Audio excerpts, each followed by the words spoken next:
اللہ رب العزت پوچھے گا اے بندی وہ کیا ہے؟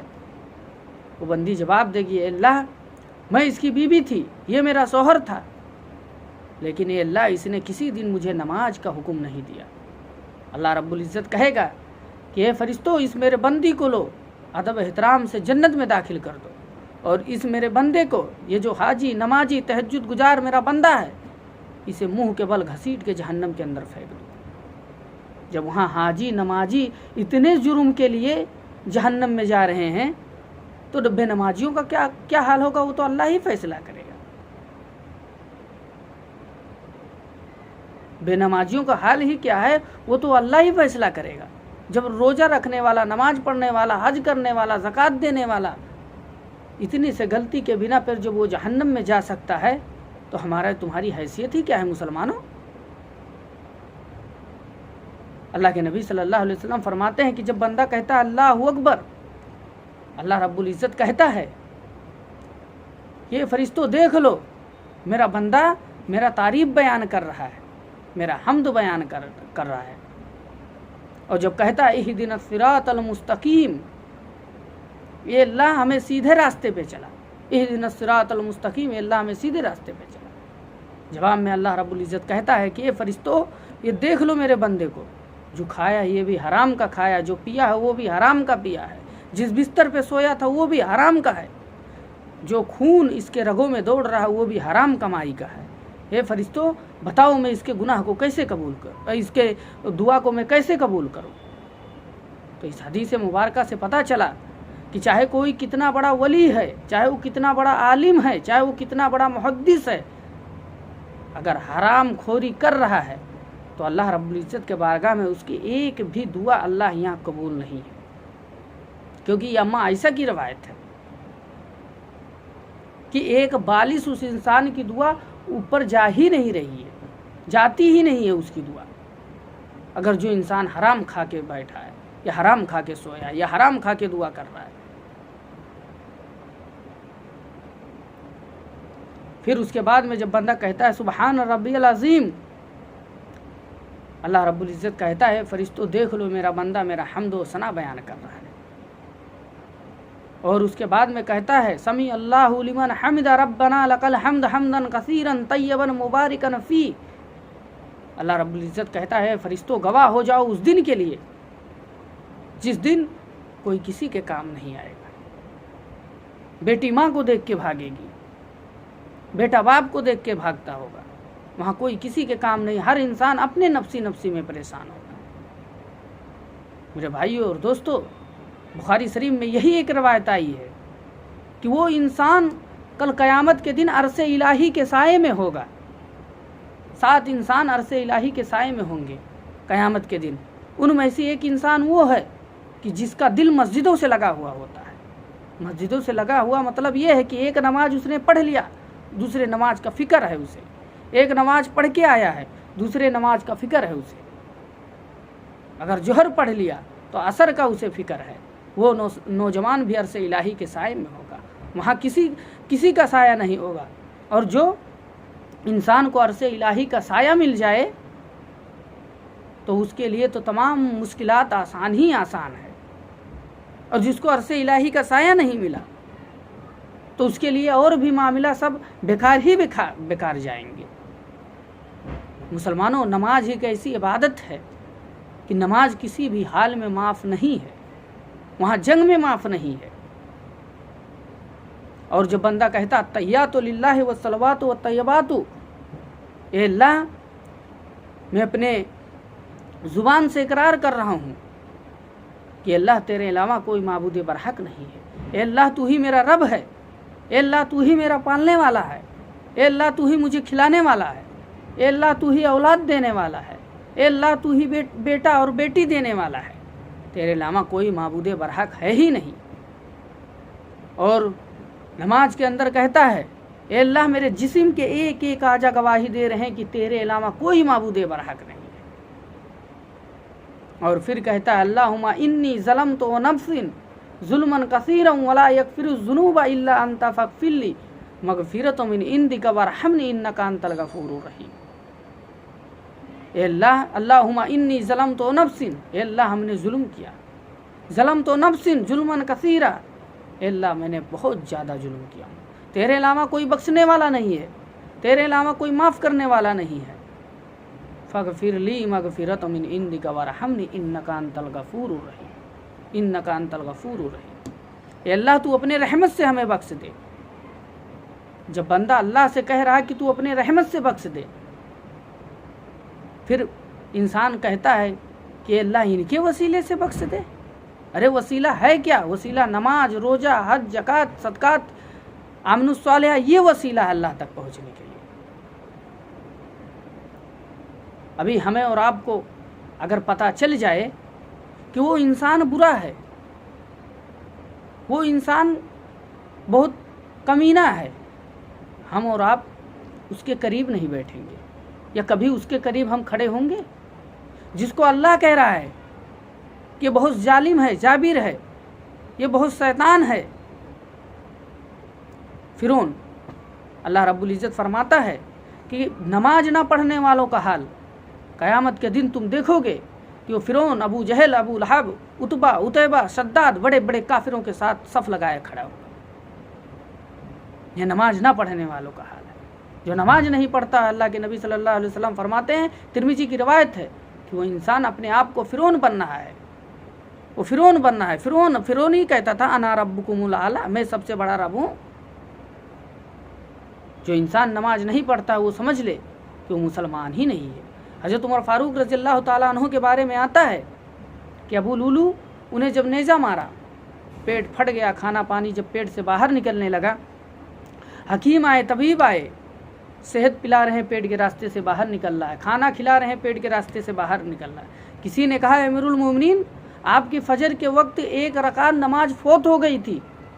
حضرت عمر فاروق اٹھ کر کھڑے ہو گئے، طاقت نہیں ہے ان کے جسم میں، پھر بھی ہوش ہو کر گر جاتے ہیں، پھر کھڑے ہوتے ہیں، پھر بھی ہوش ہو کر گر جاتے ہیں، پھر پانی وغیرہ چھینٹا مارا گیا، پھر کھڑے ہوتے ہیں، پھر بھی ہوش ہو کر گر جاتے ہیں۔ کسی نے کہا امیر المومنین، اس حال میں آپ بیٹھ کر لیٹ کر اشارے سے بھی نماز ادا کر سکتے تھے۔ حضرت عمر فاروق کہتے ہیں کہ میرے لیے بیٹھ کر لیٹ کر اشارے سے جائز ہے، لیکن میں نے اپنے نبی جناب محمد رسول اللہ صلی اللہ علیہ وسلم کو دیکھا کہ آپ جب تک اپنے مرض الموت میں مبتلا تھے، آپ کھڑے ہو کر نماز پڑھتے تھے۔ تو ایک وہ صحابہ اکرام تھے، اور کسی نے کہا امیر المومنین، یہ حالت آپ کا ہے، کسی اور کا ہو جائے تو، اور اس حال میں کوئی انسان نماز ترک کر دے، کوئی مسلمان نماز چھوڑ دے تو، یہاں تک کہ پیٹ پھٹ گیا، کھانا پانی پیٹ سے نکل رہا ہے، انسان بے ہوش ہو کر گر رہا ہے، گر پڑ رہا ہے، اور اس حال میں نماز چھوڑ دے تو؟ حضرت عمر فاروق رضی اللہ تعالیٰ عنہ اپنا فتویٰ دیتے، لا حج الاسلام لمن ترک الصلاۃ، اس انسان کا جو نماز چھوڑ دے رہا ہے، اس انسان کا اسلام کے اندر کوئی حصہ ہی نہیں ہے۔ بنتے رہو اپنے امن مسلمان۔ یہاں اس حال میں کہ آدمی کا پیٹ پھٹ چکا ہے، کھانا پانی پیٹ سے نکل رہا ہے، اس حال میں نماز معاف نہیں ہے۔ حضرت عمر فاروق کہتے ہیں میرے نظر میں اس انسان کا اسلام کے اندر کوئی حصہ ہی نہیں ہے۔ اور جو جمعے پڑھنے آتے ہیں ان کا کیا حال ہے اسلام کے اندر، ان کی کیا حیثیت ہے؟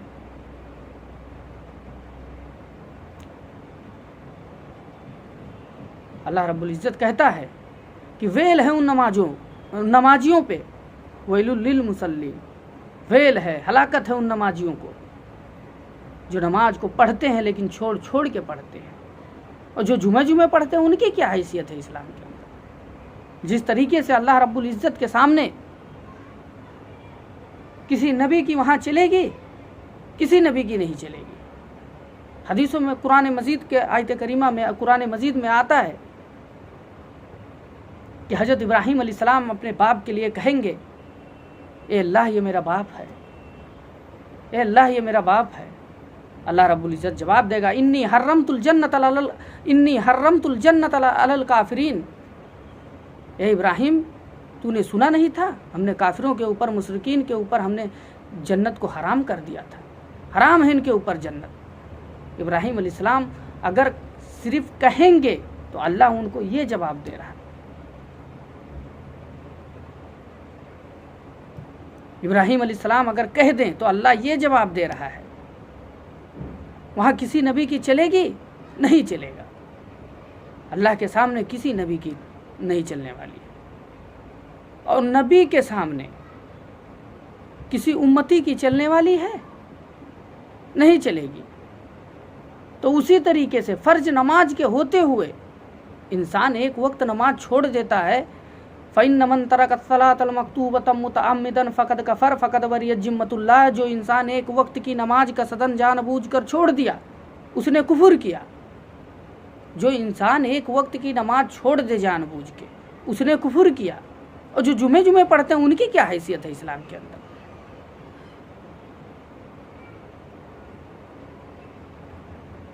مسلمان کے لیے اللہ کے نبی صلی اللہ علیہ وسلم فرماتے ہیں، مسلمان کے لیے اگر کوئی مسلمان سوچتا ہے نماز مسلمان کے لیے معراج ہے، آج مسلمان نماز کو ایک ہلکی اور معمولی عبادت سمجھتا ہے۔ دیکھ لو اللہ کے نبی صلی اللہ علیہ وسلم کی صحابیہ حضرت خولہ رضی اللہ تعالیٰ عنہ، انہوں نے نماز ہی کے ذریعے ان کے بارے میں آیت کریمہ بدلا تھا، مسئلہ بدل گیا پورے دنیا کے لیے ان کے نماز کے لیے۔ ابو ایوب انصاری رضی اللہ تعالیٰ عنہ کے بیوی کے وجہ سے نبی صلی اللہ وہ نماز ہی کے وجہ سے اللہ کے نبی صلی اللہ علیہ وسلم ان کا مہمان بن گئے۔ اور آج ہم کہتے ہیں نماز سے کچھ نہیں حاصل ہے، ہم نماز کو نماز کے طریقے سے پڑھتے ہیں، کوے کی چوچ مار مار کے نماز پڑھ رہے ہیں۔ ہم نماز پڑھتے ہیں تو یہ ایسا لگ رہا ہے کہ اللہ کے اوپر جیسے ہم احسان جتا رہے ہیں۔ اللہ کے نبی صلی اللہ علیہ وسلم فرماتے ہیں کہ بے نمازی کو کل قیامت کے دن اللہ رب العزت کی عدالت میں سور کے شکل میں پیش کیا جائے گا، اور دنیا والا خنزیر بھی وہاں موجود ہوگا۔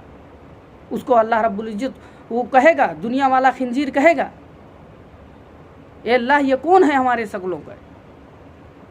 اللہ رب العزت کہے گا کہ یہ بے نمازی ہیں جو آج سور کے شکل میں پیش کیے گئے ہیں۔ اللہ رب العزت حکم دے گا کنتو ترابا، مٹی ہو جاؤ، وہ مٹی ہو جائیں گے۔ یہ بے نمازی کا انجام ہے۔ اللہ کے نبی صلی اللہ علیہ وسلم فرماتے ہیں کہ جب جہنمیوں کو جہنم میں ڈالیں گے اور جنتی کو جنت میں ڈالیں گے تو جنتیوں کو اللہ رب العزت وہاں اجازت دے گا کہ تم ان سے ان کا برا حال پوچھو۔ تو جنتی لوگ خود دیکھیں گے کہ بھائی ہمارے چچا جان نہیں دکھ رہے ہیں، ہمارے ابا جان نہیں دکھ رہے ہیں، ہمارے بھائی جان نہیں دکھ رہے ہیں، آخر کہاں گئے؟ تو جنتیوں کی سوچ بالکل صحیح ہوگی کہ ہاں بھائی دو ہی ٹھکانہ، یا تو جنت یا جہنم۔ کہیں گے اگر جنت میں نہیں تو جہنم میں ہے۔ اللہ رب العزت درمیان میں کھڑکی کھول دے گا کہ تم ان سے ان کا برا حال پوچھو۔ جنتی جہنمی سے پوچھیں گے، اے میرے بھائی، اے میرے دوست، اے میرے چچا، تم کون سا ایسا کام کرتے تھے کہ جو تمہیں آج جہنم میں آنا پڑا؟ جہنمی لوگ سب سے پہلے کہیں گے قالوا لم نکو من المصلین، ہم نماز نہیں پڑھا کرتے تھے، ہم اذان سن کر گھر میں بیٹھے رہتے تھے، ہم اللہ اکبر کی صدا سن کر اپنے گھر میں بیٹھے رہتے تھے، ہم اذان سن کر ٹیپ ریکارڈ نہیں بند کرتے تھے، ہم اذان سن کر ٹیلی ویژن نہیں بند کرتے تھے۔ قالوا لم نکو من المصلین۔ تو یہ بے نمازی ہیں۔ بے نمازی قیامت کے دن چیخیں گے، چلائیں گے، اے اللہ تو مجھے پانی دے دے، پانی دے دے۔ اللہ کے نبی صلی اللہ علیہ وسلم مسلم شریف کے الفاظ ہیں کہ پانی انہیں ملے گا، وہ جہنمی لوگ کہیں گے پانی پانی، پکاریں گے، ان کو اتنا کھولتا ہوا اتنا گرم پانی پلایا جائے گا کہ اتڑیاں منہ کے بل باہر آ جائے گا۔ اور ایک روایت میں ہے کہ اتڑیاں کٹ کٹ کے باہر آ جائیں گے، ایک روایت میں ہے کہ جگر پھٹ جائے گا، کلیجہ ہاتھ میں آئے، منہ کے بل باہر نکل آئے گا۔ تو یہ ہے بے نمازیوں کا انجام۔ اللہ کے نبی صلی اللہ علیہ وسلم فرماتے ہیں چاہے وہ مولوی ہو یا عالم ہو، کوئی بھی ہو، قرآن اور حدیث کو پڑھ لے اس پر عمل نہیں کرتا ہے، قیامت کے دن جب اللہ رب العزت کے دربار میں اسے پیش کیا جائے گا تو دونوں ہاتھ نہیں، دونوں پیر نہیں، منہ میں جہنم کے لغام کو ڈال کر اللہ رب العزت کے سامنے گھسیٹتے ہوئے اسے پیش کیا جائے گا۔ اللہ رب العزت کہے گا یہ سب سے بڑے مجرمین ہیں جو اللہ اکبر کے صدا سن کر اپنے گھر میں رہتے تھے، یہ سب سے بڑے مجرمین ہیں، انہیں جہنم کے اس آگ میں ڈالو کہ جس سے